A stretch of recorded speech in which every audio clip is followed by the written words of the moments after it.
coverage here in Darlington provided by DirecTV, and that's the victory celebration for Jimmy Johnson. 56th Cup win for him, alone on the list, 8th all-time, moving ahead of Rusty Wallace, and a big 200 for Hendrick Motorsports. Tony Stewart, who never led in this race, but had a chance late in the race to hunt down Jimmy Johnson, congratulating Jimmy and Team Hendrick, and our Steve Burns caught up with Tony Stewart. Well, Tony Stewart, you guys had to overcome a lot tonight. Did you run out of fuel on the final restart? Yeah, I did. It was, I had hit the fuel pressure light had went down, or the light was blinking when we got the one to go, and so I had to go down to the apron, and it caught on the backstretch, but then we got just past the center 3 and 4, and the light was down to 20 pounds again. So it laid down all the way down the front stretch, and we lost second because of it. But pretty happy to come out of here with a third tonight, and really proud of Rick Hendrick and everybody at Hendrick Motorsports. They deserve this 200. Thank you, Tony. Thanks, buddy.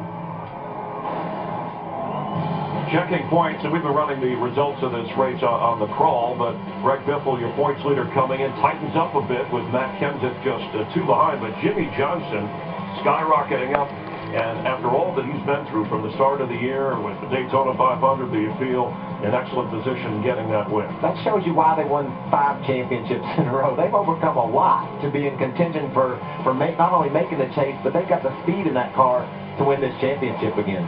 With Michael Waltrip, Chris Myers in this, in the 51, you see Kurt Busch as the race winding down. Just brought out the last caution here. Ryan Newman in the car right behind, 39.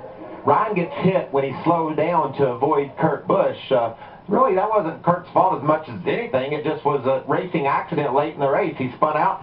Another crew member, one of Ryan's crew members, comes over to Kurt Busch's team and starts voicing his displeasure, and then on pit road, watch this. Yeah, this is after the race is completely over. The drivers aren't necessarily involved, although we did see Newman go over and talk to Kurt Busch. Remember, it was a year ago after the race, one of those in your face with Kyle Busch and Kevin Harvick. This time it's team members of Kurt Busch and Ryan Newman. That's just Southern 500 emotion. Like you said, we saw it last year with Harvick and the other Busch, and now tonight the crew guys are getting into it. The drivers had a conversation after the race, Ryan and Kurt, and they seemed fine with what happened, and the crews got involved. Meanwhile, Michael, Denny Hamlin finishes second behind Jimmy Johnson, just ahead of Tony Stewart, and Steve caught up with Denny. With Denny Hamlin finishing second tonight, describe your evening. Yeah, relatively uneventful. I mean, we got Darlington stripe. I try not to get one here, but felt like it's getting exciting over there in turn 4. But for me, proud day for our sport coach third. I got to thank them. Our second isn't bad, but just didn't have quite the car we needed to win today. Good finish. Thanks, Denny. Tonight on Fox, and we hope you enjoyed a funny race here because we didn't have a caution through the first 150 laps, so we had 7 or 8 over the last 200. Late local news and The Finder and New Girl check local listings.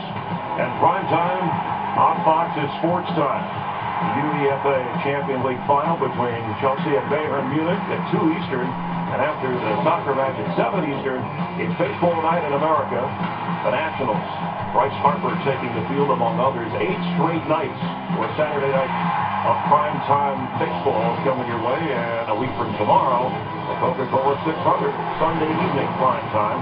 NASCAR on Fox. It's the marathon race of Rule and Grind. Remember, it was Kevin Harvick who edged out Dale Earnhardt Jr. in that race last year. The All-Star race next Saturday night on Speed. That's at 7 Eastern. You'll see all the stars come out and shine in Charlotte. Carl Edwards winning that race last year, worked his way up to finishing 7th this time around. And Victory Lane for continuing race coverage here from Darlington.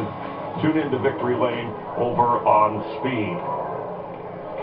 Rick Hendrick, you heard him mention those lost, including his son Ricky, a promising driver back in 2004.